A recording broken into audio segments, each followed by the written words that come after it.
Iglesia Cristiana La Familia presenta un mensaje a la luz de la palabra. Con el pastor Bernardo Ríos. A continuación.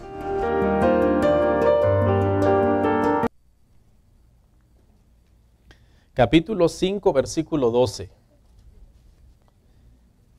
Y si es tan amable, tenemos la costumbre en la congregación de leer nuestro texto base puestos en pie. Nos va a tomar escasamente un par de minutos leer este pasaje y hacer una oración. Si puede estar en pie, se lo agradecemos. Hechos, capítulo 5, versículo 12.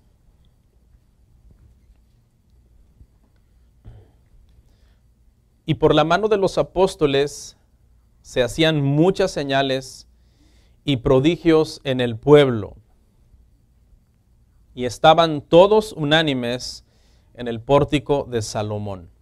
Oramos. Señor, muchas gracias por este día. Muchas gracias por permitirme predicar. Te ruego que tu palabra, Señor, sea enseñada con libertad en medio de la congregación y que este sermón sea de bendición para nuestras almas. Que los puntos que vamos a ver traigan luz, entendimiento, restauración al que está caído, salvación al que no te conoce, temor, Señor, al que se está acercando y anhelo, Señor, por venir a ti, Señor. Te pido esto en el nombre de Jesús. Amén y amén. Pueden sentarse, hermanos, muy amables.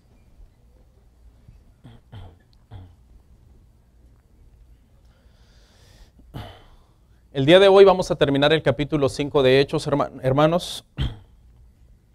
Son varios versículos, desde el 12 hasta el 42.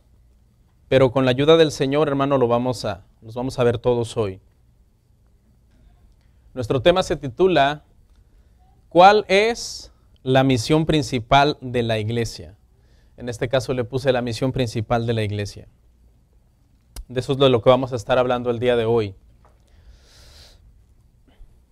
Comúnmente, hermanos, las iglesias tienden a perder su enfoque. Es lamentable. Muchas iglesias comienzan bien y en el camino se pierden.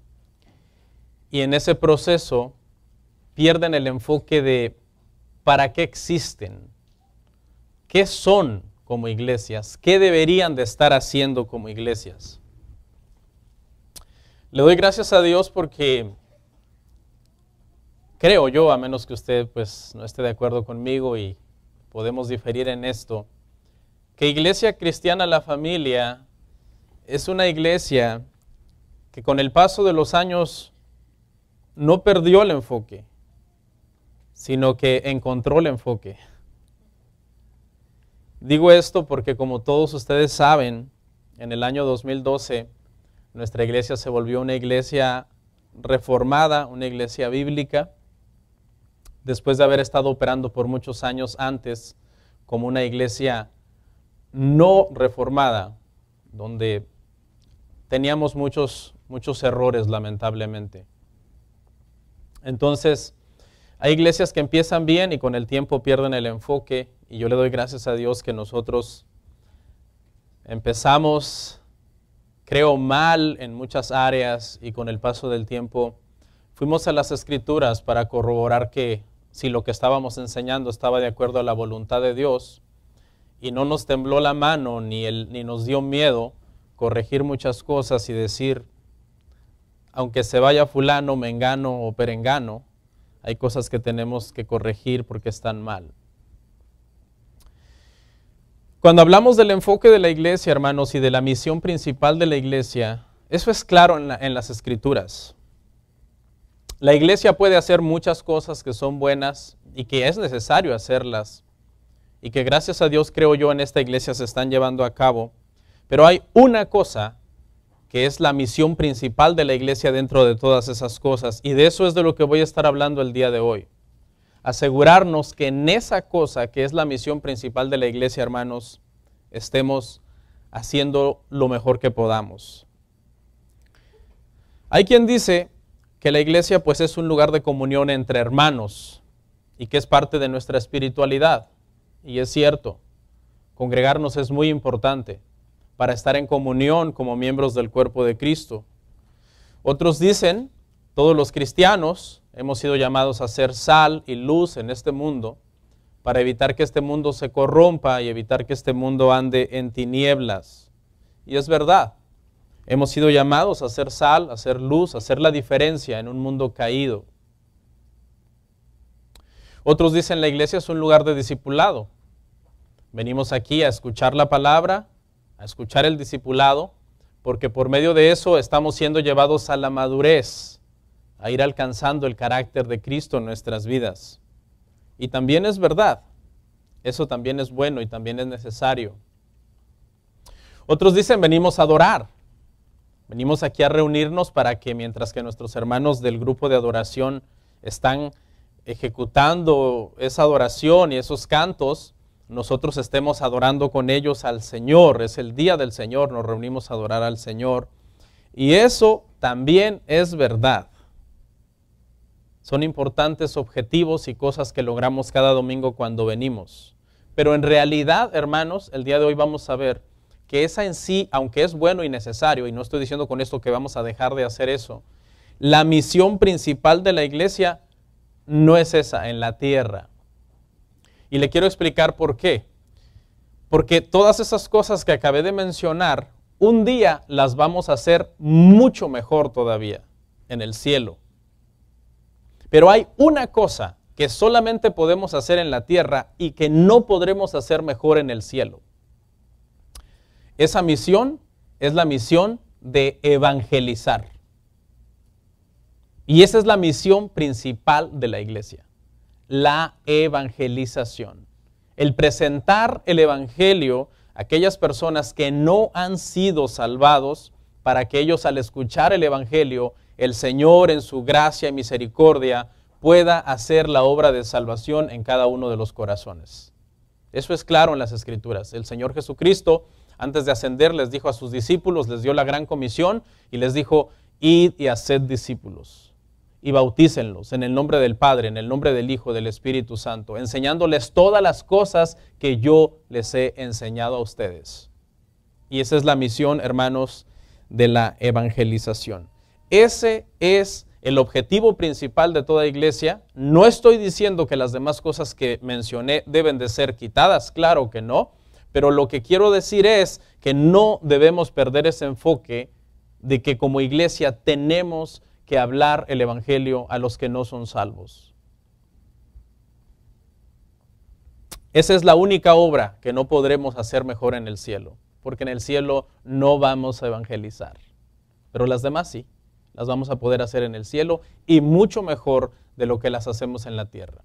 Vamos a ver 3 encabezados, hermanos, el día de hoy, 3 temas, 3 puntos para poder abarcar todos estos versículos que yo sé que son muchos, pero que con la ayuda de Dios vamos a tratar de extraer de ellos la sustancia de aquello que nos va a llevar a un mejor entendimiento de este tema.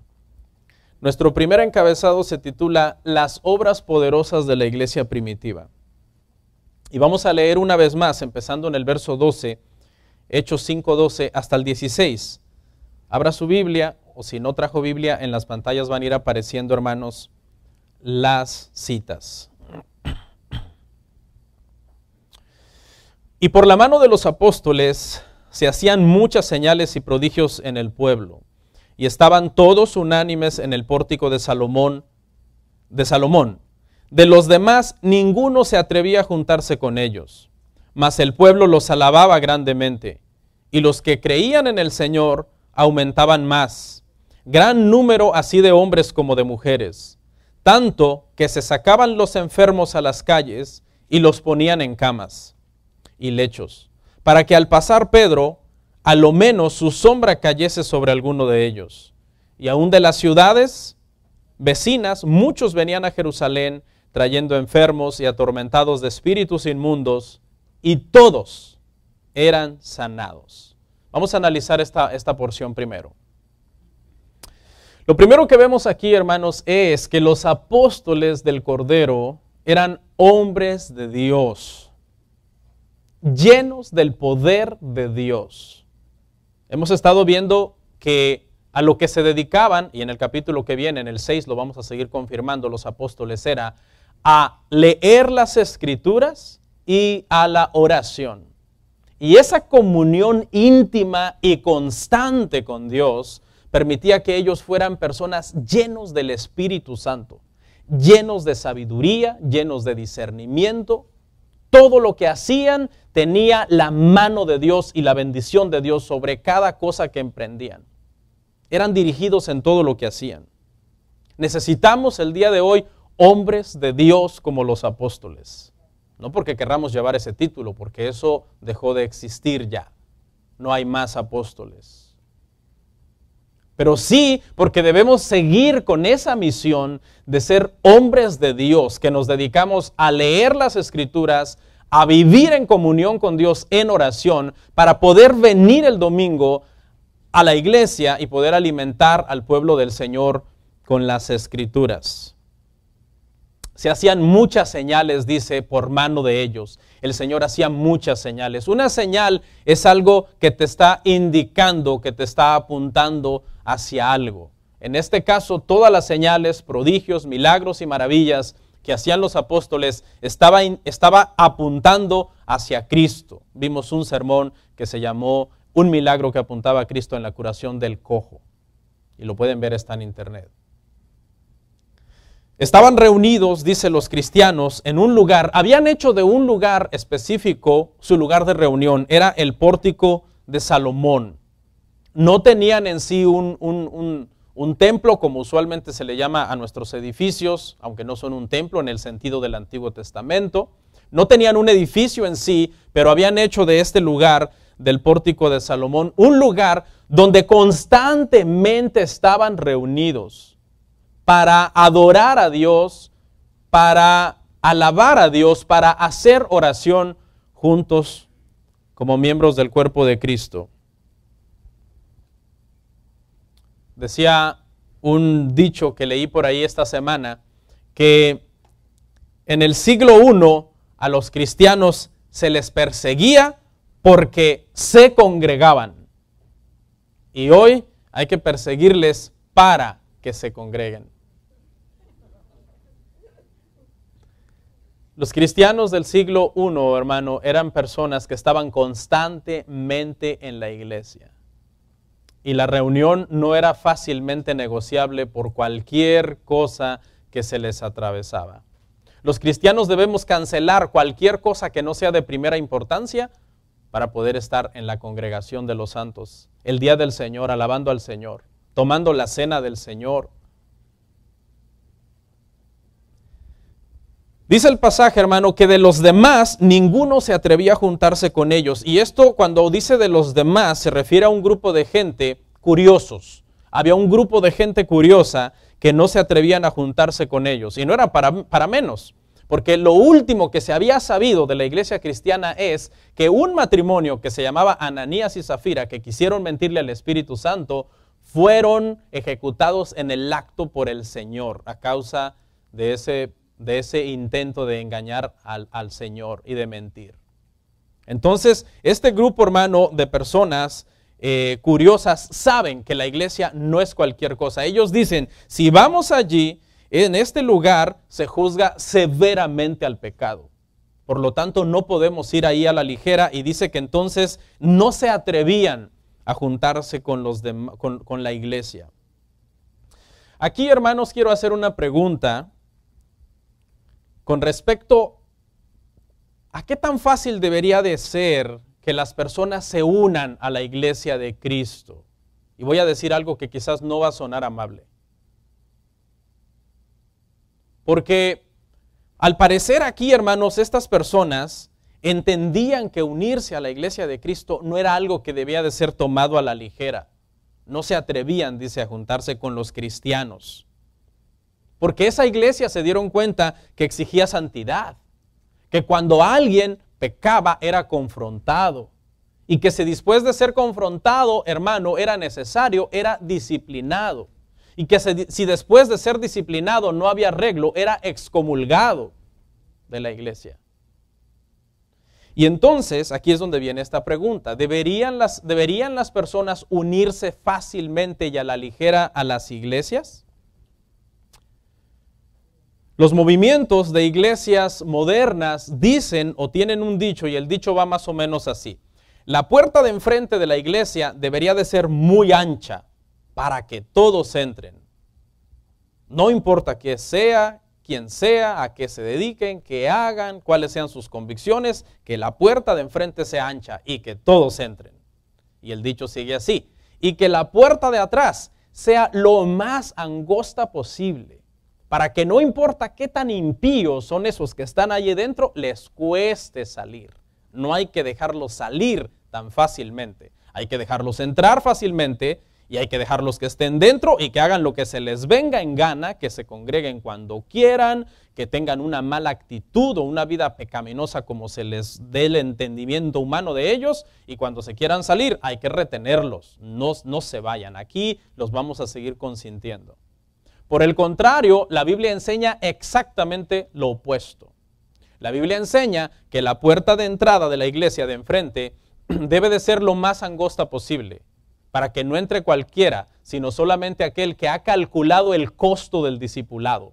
Porque aunque la salvación es gratis, el discipulado nos costará la vida. El discipulado consiste en tomar una cruz y seguir a Cristo todos los días de nuestra vida. Y entonces la Biblia lo que enseña es que la puerta de enfrente debe de ser lo más angosta posible para que solamente entren aquellos que están dispuestos a comprometerse hasta la muerte con el Señor, y que la puerta de atrás sea lo más ancha posible para que todos los que están dentro y son unos impíos o se convierten o que no les cueste irse. Y eso es lo que enseña la Escritura. Por eso les dije que no iba a sonar muy amable. Pero esa es la verdad. Pero escuche, habían unos que sí habían creído. Dice, los que creían aumentaban tanto hombres como mujeres. Los tibios, los curiosos, no querían ni se atrevían a juntarse con la iglesia. Pero los que habían creído, los que habían nacido de nuevo, hermano, no tenían ningún problema con ser parte de la iglesia. Ellos no tenían ningún problema. Cuando ellos nacieron de nuevo por el milagro del Espíritu Santo, de la regeneración en sus vidas, ellos no estuvieron pensándolo un año, ¿será que me hago miembro o no me hago miembro? Porque ahí juzgan duro el pecado. ¿Será que me quedo aquí o mejor me voy a otra? No. Ellos inmediatamente pasaron a ser parte de la iglesia. No tenían ningún problema con unirse a la iglesia. No tenían ningún problema porque cuando tú eres miembro del cuerpo de Cristo por el nuevo nacimiento, tú puedes ser miembro de cualquier iglesia local sin ningún problema. Cuando hay personas que piensan muchísimo en hacerse miembros de una iglesia local, deberían de pensarse, quizás ni siquiera soy miembro del cuerpo de Cristo. Y esa es la razón por la que no quiero ningún compromiso con ninguna iglesia local. Dios usó la pureza de la iglesia, escucha hermano, para hacer crecer la iglesia. Porque lo que hizo en el capítulo anterior el Señor fue un acto de purificación. Cuando dice que Ananías y Zafira cayeron a los pies de Pedro y expiraron en el instante, ¿qué pasó con la iglesia? Verso 11, la iglesia temió y puso esas cosas en su corazón. Y la Biblia no lo dice, pero nosotros dijimos que seguramente comenzaron a analizarse a sí mismos y a decir, voy a cuidar mi vida, no sea que yo sea el próximo que caiga a los pies del apóstol Pedro. Mucha gente dice, una iglesia cuando es bíblica, cuando hace disciplina, cuando hace confrontaciones, cuando no tolera el pecado, es una iglesia que no crece, es una iglesia legalista. No es cierto, esa es una iglesia bíblica. Y si va a crecer o no va a crecer, eso queda a la gracia del Señor. Pero el trabajo de la iglesia consiste en hacer bien las cosas. Aunque vemos aquí que esta iglesia crecía y se multiplicaba, tanto de hombres y mujeres que venían a los pies de Cristo, porque aunque usted no lo crea, por ahí en alguna parte de la ciudad hay gente que está buscando una iglesia que sea bíblica. Y que haya disciplina, y que haya confrontación, y que haya excomulgación. Y usted dice, no, a mí eso me asusta. Tal vez deberías de analizar tu vida espiritual. Porque los verdaderos arrepentidos, hermano, están buscando una iglesia en donde no esté tolerando el pecado, donde el pecado se ha tenido como lo que es, como algo abominable y que Dios aborrece, razón por la cual dio una lección ejemplar al terminar con Ananías y Zafira, que quisieron engañar al Espíritu Santo. La iglesia atraía a los que dejaban el pecado, pero repelía a los que amaban al pecado automáticamente. Sacaban, dice, a los enfermos en la última parte en lechos para que la sombra de Pedro cayese sobre ellos. Quiero aclarar, hermano, que aquí no dice que la sombra de Pedro sanaba a los enfermos. Lea detenidamente y lea con atención, porque eso es superstición. Hay un canto que dice que la sombra de Pedro sanaba a los enfermos. Lea detenidamente, ahí dice que la gente decía para que al menos la sombra de Pedro cayese sobre ellos. No hay en ninguna parte que dice que esa sanaba. Eso es una acción supersticiosa. El que sanaba a los enfermos era el Señor. Por eso dice que poderosas señales eran hechas por mano de los apóstoles, porque la gracia de Dios estaba sobre ellos. Porque Dios era el que hacía, hermano, los milagros. Muchas veces, hermano, la iglesia puede volverse muy supersticiosa. ¿Usted sabía que las personas somos muy supersticiosas? Dicen que aquí en Estados Unidos, hermano, el 80% de los edificios, no lo corroboré, puede investigarlo, no tienen el piso 13. En serio, porque personas cuando van a rentar un cuarto de hotel y todo eso y es en el piso 13, dicen, no puedo dormir ahí. No podré dormir de limpia conciencia en el piso 13. ¿Y de dónde salió eso? Pues de la superstición. Y muchas veces ese supersticionismo se ha metido a la iglesia, ¿no? Por cosas que quizás sucedieron una única vez en el libro de Hechos y que la iglesia quiere seguir repitiendo y haciendo. Como los pseudoapóstoles el día de hoy que te mandan un pañuelo sudado para que te sanes porque Pablo hizo eso, cuando eso fue un evento único y con una razón única en su momento. Dice que no quedaba un solo enfermo, no quedaba un solo endemoniado, cuando los apóstoles, hermano, eran usados por el Señor.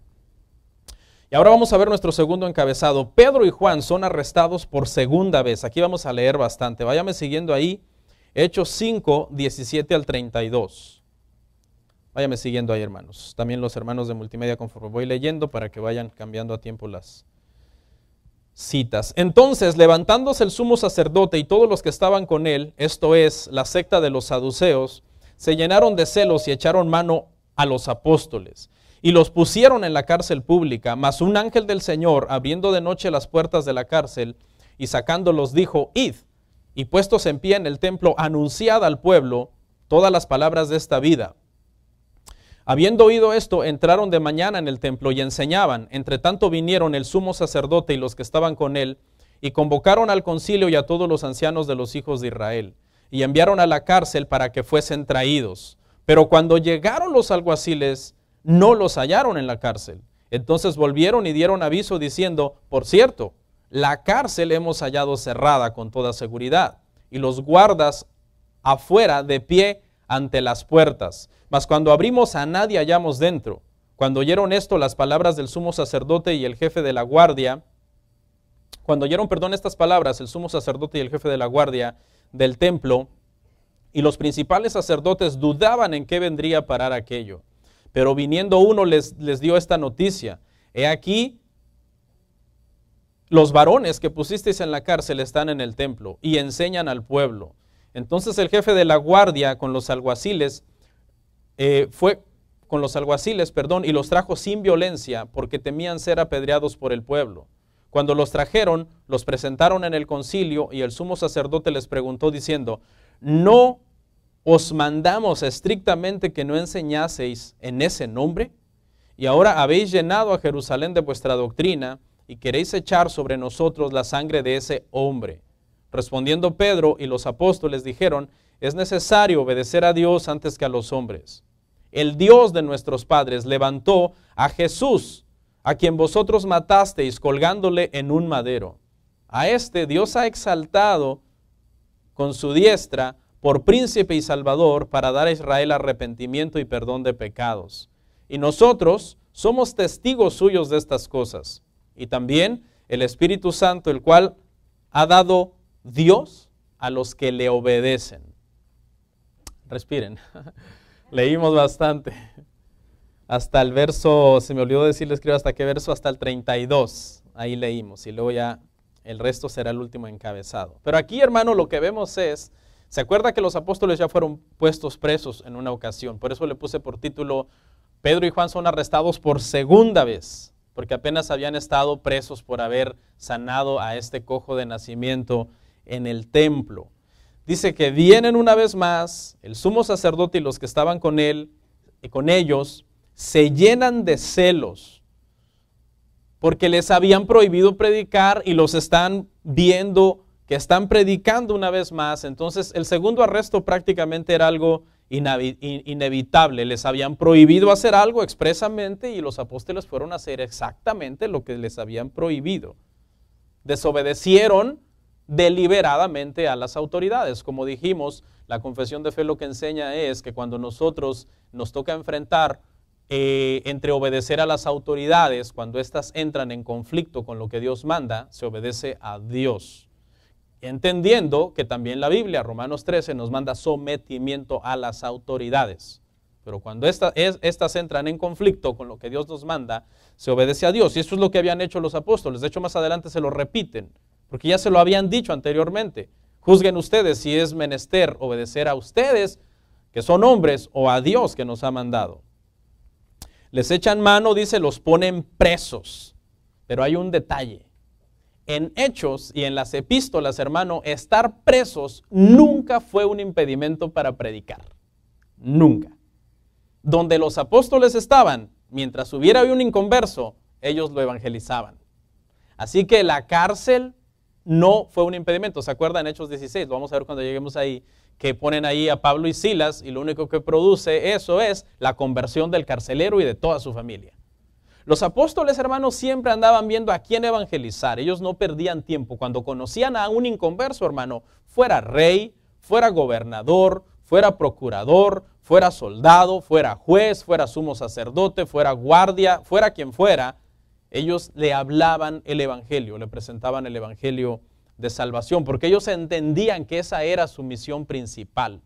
Su misión principal era predicar el evangelio a las almas perdidas y cómo ganaban almas y cómo se convertían por miles las personas, hermano.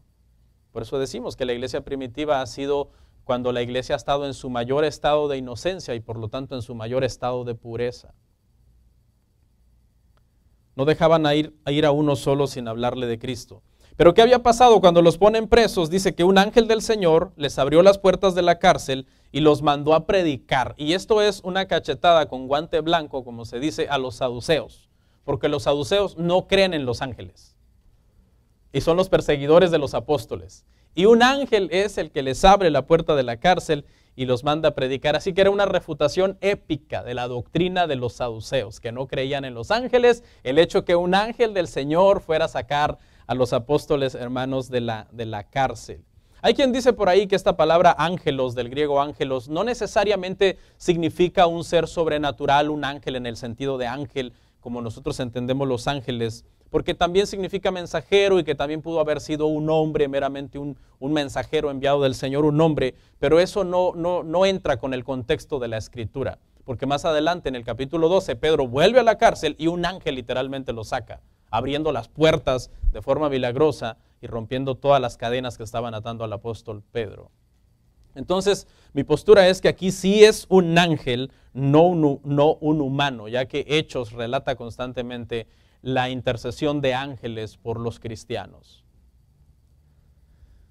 Los apóstoles, dice, siguieron la orden del ángel y se fueron a predicar al templo porque el sumo sacerdote los había puesto preso, el ángel los liberó, los mandó a predicar y ellos siguieron la orden del ángel, lo cual humanamente parecía algo insensato.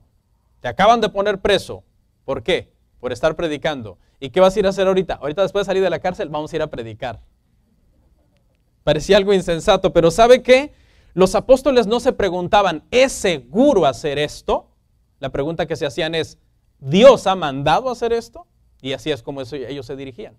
Se dirigían no por lo que era más seguro humanamente desde su punto de vista de ellos, sino desde lo que Dios había mandado y que era necesario hacer, aunque eso fuera lo menos seguro y lo menos recomendable en ese momento.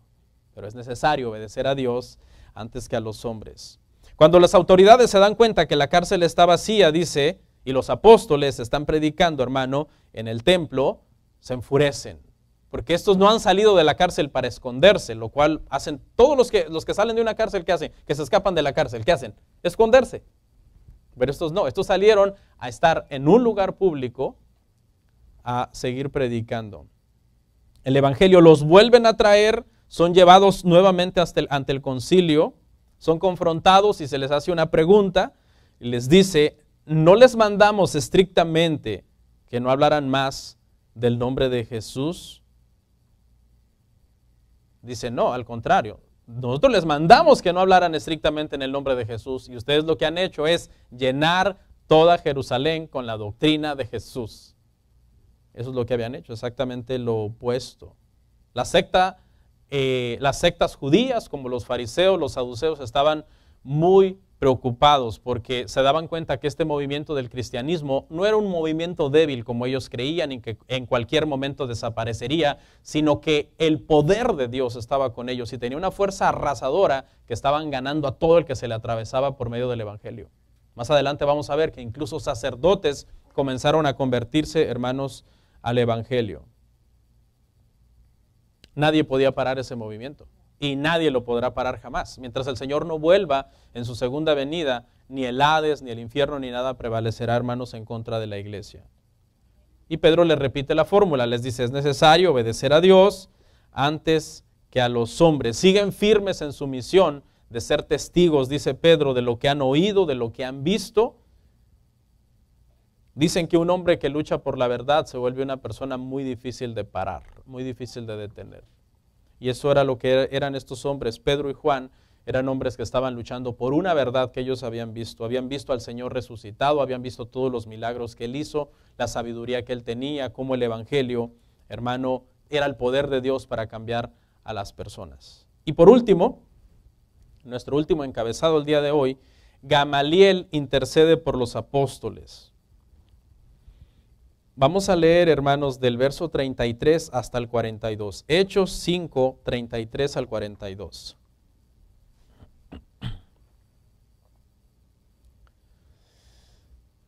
Ellos, oyendo esto, se enfurecían y querían matarlos.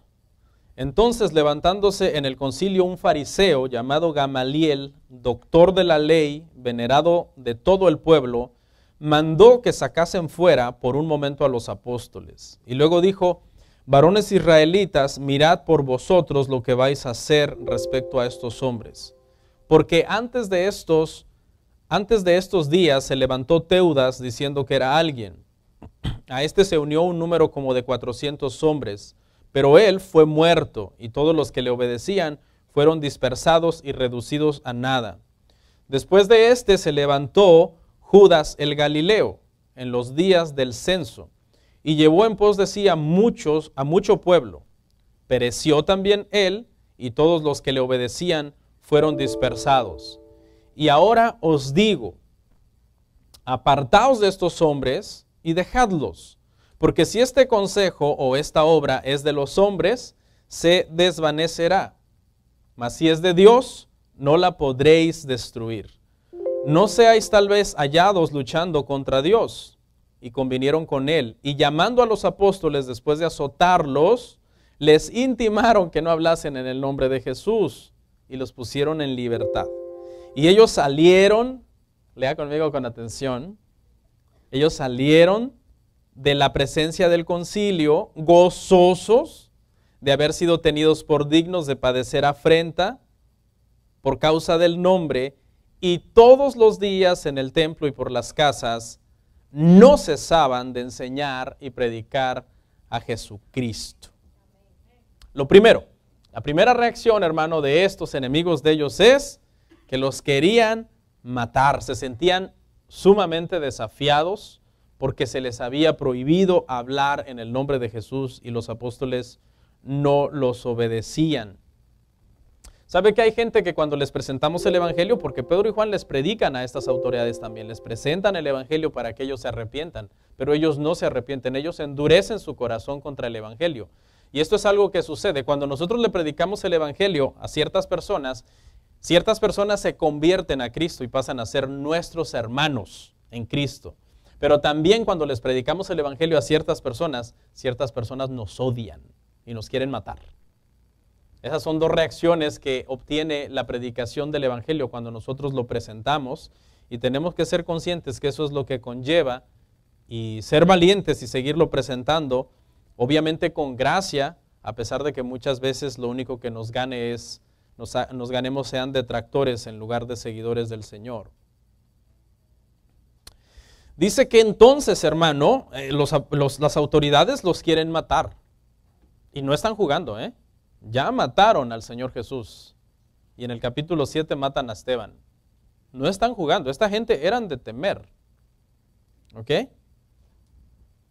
Pero un hombre aparece ahí, se llama Gamaliel, dice que es un fariseo. Esta secta de los fariseos eran tenidos como gente apartada, supuestamente muy santos, aunque habían caído en un legalismo extremo y en hipocresía, ponían cargas sobre los hombres que ellos no llevaban.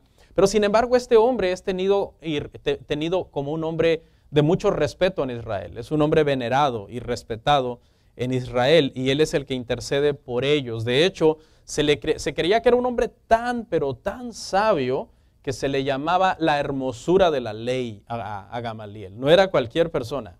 Su abuelo había sido Gilel, un gran rabino de hacía unas décadas atrás, que era respetadísimo en los tiempos de Jesús. Es más, Gilel tenía una escuela de tradición rabínica con respecto a interpretación de las Escrituras, y a veces lo que decían, si Gilel lo dijo, esa era autoridad. Es decir, Gamaliel no era cualquier persona. Era un hombre que de hecho cuando murió, muchos en Israel dijeron, se murió la decencia y se murió la vergüenza con Gamaliel. Desde que él murió ya no se respeta la ley como antes se respetaba. Y no sé si usted se acuerda de quién fue maestro este hombre, del apóstol Pablo. Pablo fue formado a los pies de Gamaliel, por eso es que Pablo también tiene una sabiduría extraordinaria desde el punto de vista rabínica, aunque después se dio cuenta que todas esas credenciales las tenía por basura, por amor a Cristo, y que la sabiduría que verdaderamente vale es la sabiduría de Dios. ¿Ok? Y este hombre, hermanos, es el que intercede por los apóstoles y les da un consejo. Y el consejo suena muy sabio, pero realmente tiene un problema. Ya lo vamos a ver qué problema tiene este consejo. Dice Gamaliel, dejen a los apóstoles en paz, porque si Dios no está con ellos, su movimiento desaparecerá. Y cita dos ejemplos. Él quiere apoyar su teoría en dos ejemplos que uno no se sabe exactamente a qué Teudas se refiere. Cita dos hombres que habían armado revoluciones, un tal Teudas y un tal Judas. Estos nombres eran bien comunes en Israel. Y este Teudas que cita aquí es un Teudas del que no se sabe, porque él menciona que ya pasó antes. Hubo un Teudas que se reveló después, pero no se refiere a ese. Era un hombre muy común, y hubo un Teudas que hubo antes, un Judas que hubo antes.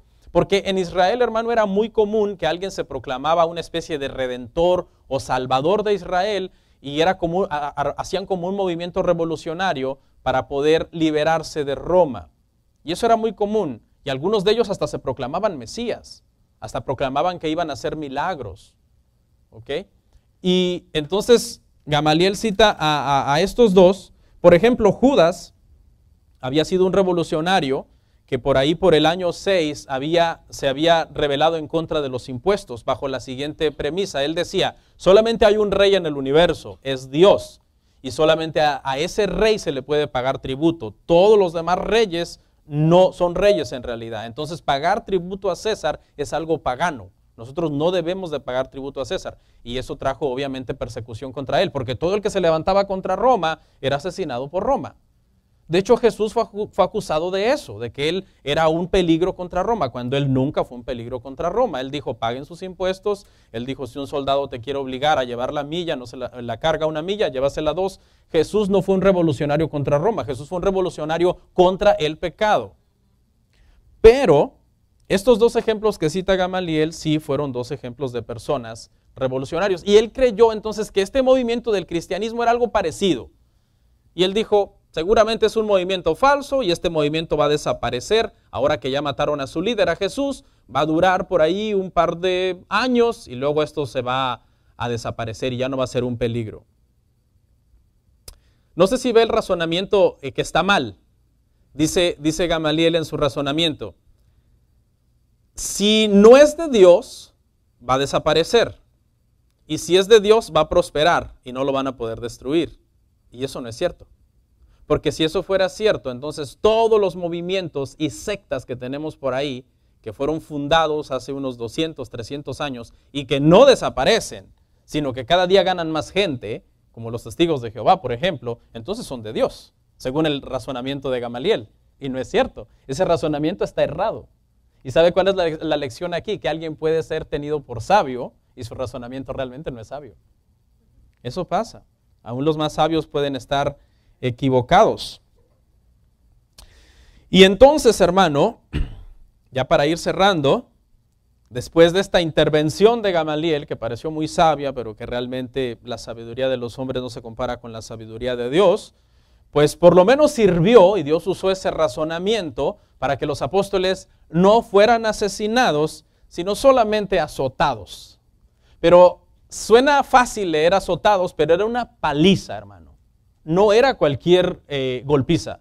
Consistía, la ley permitía dar 40 azotes, pero la tradición rabínica lo había reducido a 39. Habían dicho, no, porque no sea que en el conteo se nos olvide uno y le demos uno de más. Y nos pasemos, entonces mejor démosle 39. Pero eran señores azotes. O sea, era una paliza la que prácticamente le dieron a los apóstoles. Pero mire la reacción, hermano, de los apóstoles, porque dice que ellos lo que salen es, sí, apaleados, es cierto, en el cuerpo, pero gozosos de haber sido tenidos por dignos de padecer por el Señor. Y eso habla de la gran fuerza espiritual que tenían ellos, hermano, de cómo estaban llenos de Dios, del gozo del Señor, porque lo general es que cuando nos dan una paliza, pues empezamos a renegar, y porque me pegaron, si yo andaba haciendo lo bueno, etcétera, etcétera, pero ellos realmente, hermano, estaban gozosos de haber sufrido por el Señor. ¿Y sabe qué se fueron a hacer? Se fueron a predicar el Evangelio. Justamente lo que les dijeron que no hicieran. Hermano, es sorprendente que hayan vivido tanto estos hombres, porque vivieron mucho, o sea, desafiando directamente a la autoridad. La historia dice que Pedro murió por el año 64 o 68. Todos esos años desafiando a la autoridad y predicando lo que le habían prohibido hacer. Y el apóstol Juan, según la tradición, murió ahí por el año 99, ya anciano y lleno de días. Le daban sus palizas a los dos.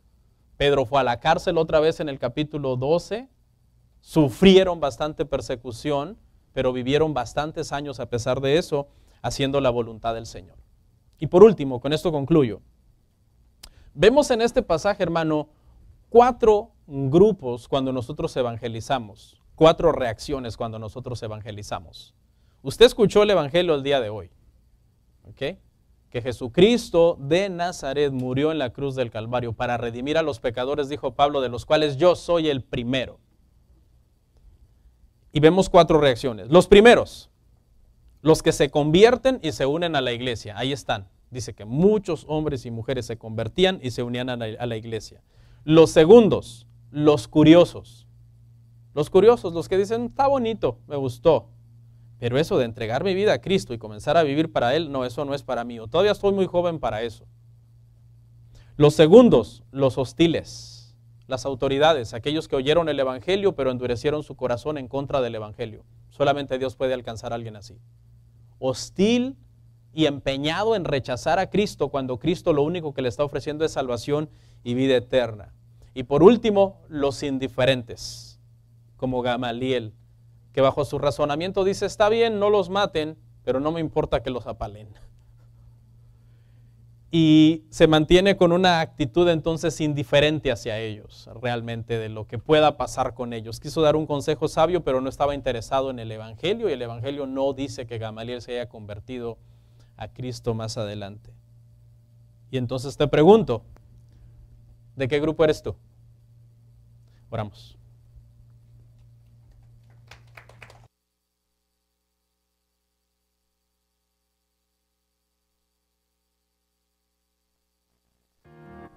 Comparte, suscríbete, dale like. Gracias por tu sintonía. Hasta la próxima. Bendiciones.